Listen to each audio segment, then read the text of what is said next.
আমার বোধহয় সত্যি খিদে পেয়েছিল, স্যুপটা খেয়ে এখন ভালো লাগছে শরীরটা। হ্যাঁ বাবা, বুঝেছি। তখন তো খুব বলছিলি খাবো না, আর এখন আর হবে না। মামুনির আদর, বড় মায়ের রান্না, সব তো মিলেমিশে একাকার হয়ে গেছে। বিষে তো মেশানো ছিল। কিছু বলছিলে মামুনি? না না, আমি বলছিলাম তোমাকে খুব খুশি খুশি লাগছে। আমি তো এটাই চেয়েছিলাম, তুমি ভালো থাকো, আনন্দে থাকো। এ মা, তোমার স্যুপটা তো পুরো খেয়ে নিলাম, এখন তুমি কি খাবে? ঠিক আছে। দাঁড়া দাঁড়া, না না না, আমি বড় মাকে বলছি তোমার জন্য একটা স্যুপ বানিয়ে দিতে। আচ্ছা।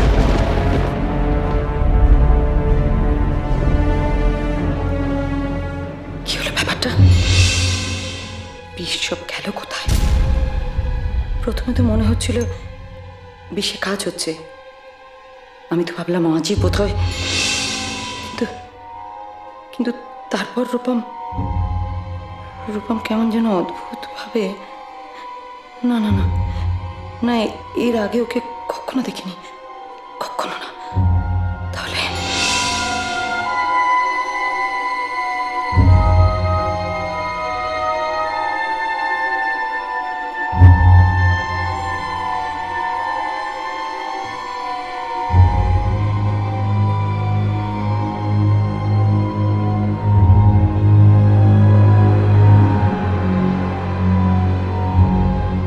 বড় মা, বড় মা, কি ব্যাপার? আজ রূপমকে এত উজ্জ্বল দেখাচ্ছে কেন? দামিনী কি কিছু বলবে? হ্যাঁ আসলে তুমি মামুনির জন্য যে স্যুপটা বানিয়ে দিয়েছিলে না, ওটা আমি খেয়ে ফেলেছি। হ্যাঁ, কি লজ্জার ব্যাপার বলো তো, মামুনি অসুস্থ, মামুনি স্যুপ খাওয়ার দরকার, আমি পুরোটা খেয়ে ফেললাম। আমি অবশ্য বলেছি যে তুমি মামুনির জন্য একটা স্যুপ বানিয়ে দেবে, কিন্তু এখন কি কি করা যায় বলো তো?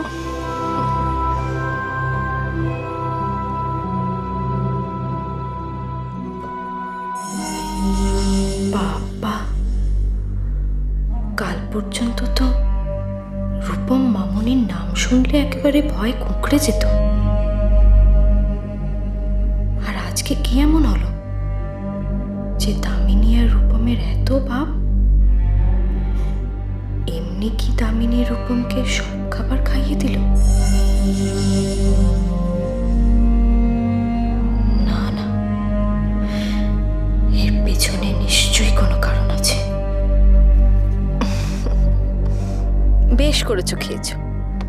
তোমার বড় মার ভাড়ার কি কখনো শূন্য থাকে? আমি দামিনীর জন্য আবার স্যুপ বানিয়ে দিচ্ছি। আর আমি যদি জানতাম তুমি মাংসের স্যুপ খেতে এত ভালোবাসো, তাহলে আমি তোমার জন্য এক বাটি তুলে রাখতাম।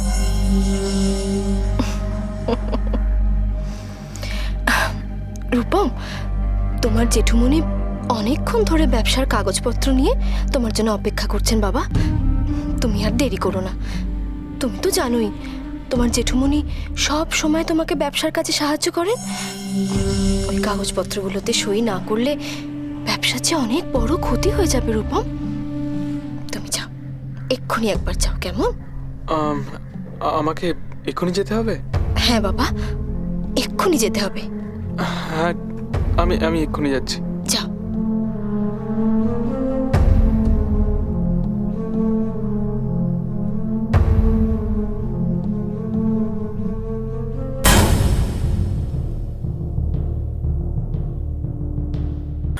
বেশ, এবার তোর ভালো করে পেট ভরে গেছে, শান্তি হয়েছে তো? যা এবার শিগগির বাড়ি যা তো। হ্যাঁ রে, তুই কার সঙ্গে পুজো দিতে এসছিস?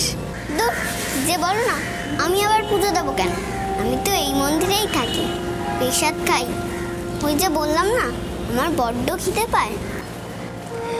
বেশ, তুই থাক তোর খিদে নিয়ে, কেমন? আমায় যেতে হবে রে।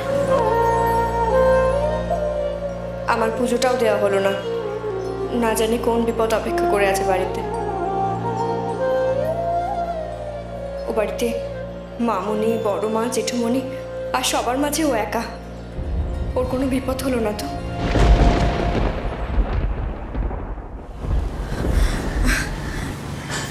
শোন, আমি চললাম বুঝলি, আর এরপর যখন আবার আসবো না, আমার ভোগটা আবার খেয়ে নিস না যেন। আসি বুঝলি।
কে জানে ও বাড়িতে এখন কি অবস্থা। যে করেই হোক আমাকে তাড়াতাড়ি বাড়ি পৌঁছতেই হবে। কিন্তু যাবো কি করে? পায়ে হেঁটে ফিরতে তো অনেক সময় লেগে যাবে। কিন্তু উপায় কি? যে কটা পয়সা ছিল তা দিয়ে তো মালা কিনলাম। হাঁটা পথে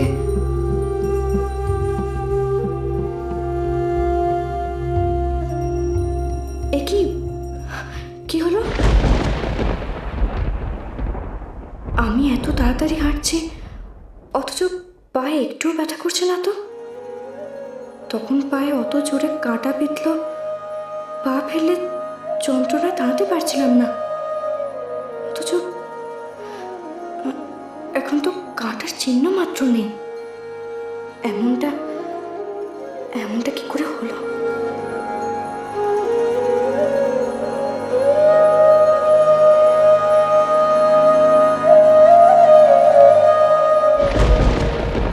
গৌরী যখন আমার পা ছুঁয়ে প্রণাম করলো, তারপর থেকেই তো ব্যথাটা। তাহলে কি ওর ছোঁয়াতেই ব্যথাটা সেরে গেল? তাহলে কি ওই মা?